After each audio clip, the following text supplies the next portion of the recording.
فوزیہ مغل، آپ ایک خوبصورت شاعرہ، منفرد افسانہ نگار اور کہنہ مشق صحافی ہیں۔ آپ کی زیر ادارت لاہور سے شائع ہونے والا ایک باکمال ادبی ماہنامہ سخن شناس اب جرمنی سے شائع ہو رہا ہے۔ آپ انتہائی ہمدرد اور دکھی انسانیت کے درد کو اپنا درد سمجھنے میں بے مثال شخصیت ہیں۔ آپ ایک NGO کی سربراہ بھی ہیں جو امن اور تعلیم کے حوالے سے ملک پاکستان کے طول و عرض میں کام کرتی ہے۔ فوزیہ مغل صاحبہ، آپ کی پہلی شاعری کی کتاب بھرم 2011 میں شائع ہوئی۔ یہ کتاب خیال اور زبان و بیان کے حوالے سے انتہائی اعلیٰ اور خوبصورت کتاب ہے۔ آپ کی شاعری میں امید اور حسرت و ناکامی دونوں کے اظہار ملتے ہیں۔ آپ لکھتی ہیں، وہ جس کو دیکھ کے بچے بھی سارے چھوڑ گئے، وہ جس کو دیکھ کے بچے بھی سارے چھوڑ گئے، میں ایک ٹوٹا کھلونا کسی ٹکا میں ہوں۔ فوزیہ مغل صاحبہ اپنی کتاب بھرم کے پیش لفظ میں لکھتی ہیں، دسمبر اور جنوری کی یکبستہ ہواؤں میں سردی سے ٹھٹرتے ہوئے گٹھڑی بنے انسانی وجود دیکھے، کہیں پھولوں سے بھی نازک اور تتلی کے حسین رنگوں سے بھی زیادہ حسین اور معصوم بچے سڑکوں پر گندگی کے ڈھیروں سے اپنا نصیب ڈھونڈتے ہوئے دیکھے، کہیں سڑک پر اپنے ہی لہو میں ڈوبے ہوئے امیدوں سے خالی ہوتے ہوئے دل بے سہارا پڑے وجود دیکھے، تو کہیں ہسپتال کے باہر ہاتھوں میں ڈاکٹری نسخے کے لیے بوند بوند زندگی کو ترستے ہوئے بے بس و لاچار انسان۔ اس قسم کی لاتعداد حالات و واقعات نے میری روح کو جھنجھوڑ کر رکھ دیا۔ میں سمجھتی ہوں ان دکھوں کو محسوس کرنا ہی شاعری ہے۔ پہلے ہنسی سے آخری ہچکی تک زندگی کا بھرم رکھنا پڑتا ہے۔ اپنی ذات سے شروع ہونے والا سفر جب کائنات تک پہنچتا ہے تو زندگی کا ذائقہ بہت مختلف ہو جاتا ہے۔ آپ لکھتی ہیں، واسطہ ہم سے تو پہلے ہی وہ کم رکھتے ہیں، واسطہ ہم سے تو پہلے ہی وہ کم رکھتے ہیں، وہ ہم ہی ہیں جو محبت کا بھرم رکھتے ہیں، وہ ہم ہی ہیں جو محبت کا بھرم رکھتے ہیں۔ فوزیہ مغل کی شاعری زندگی کے صحرا میں گونجنے والی وہ آواز ہے جو بھٹکے ہوئے قافلوں کو منزل کی خبر دیتی ہے۔ ایک دل دہلا دینے والی کوک جو پہاڑوں سے ٹکراتی ہے تو بعض گشت بن کر واپس نہیں لوٹتی بلکہ پہاڑوں کے سینے چیر دیتی ہے۔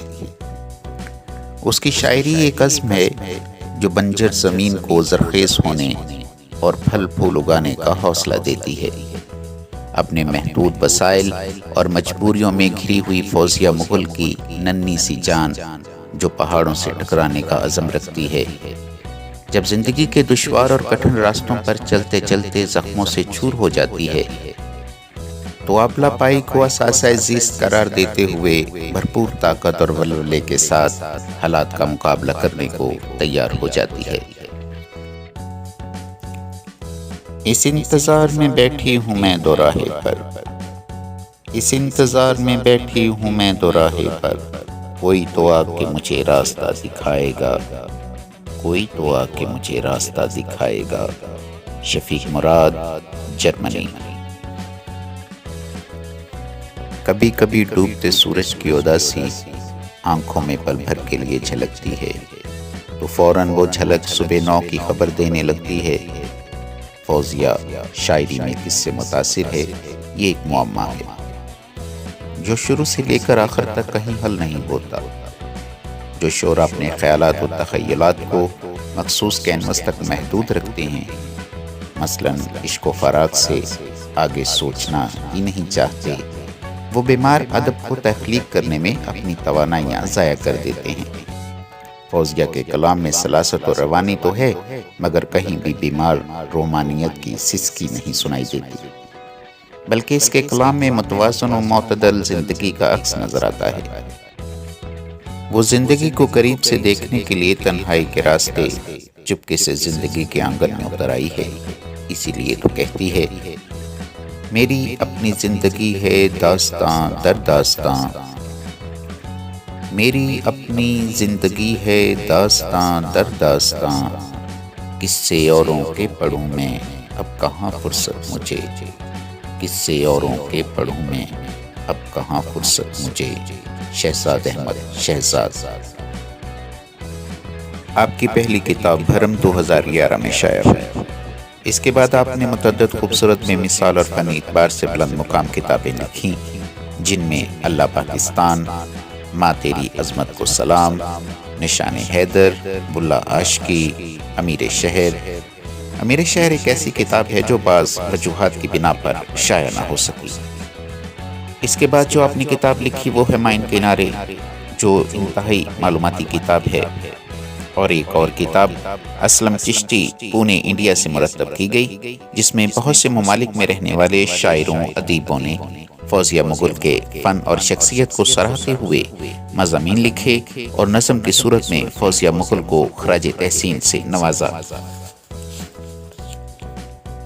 کتاب کا نام تھا فوزیہ مغل اہل دانش کی نثر میں۔ یہ تھا تعارف انتہائی خوبصورت شاعرہ، اعلیٰ پائے کی افسانہ نگار اور انتہائی گونامش صحافی فوزیہ مغل صاحبہ کا۔ امید ہے آپ کو یہ تعارف پسند آیا ہوگا۔ بہت شکریہ۔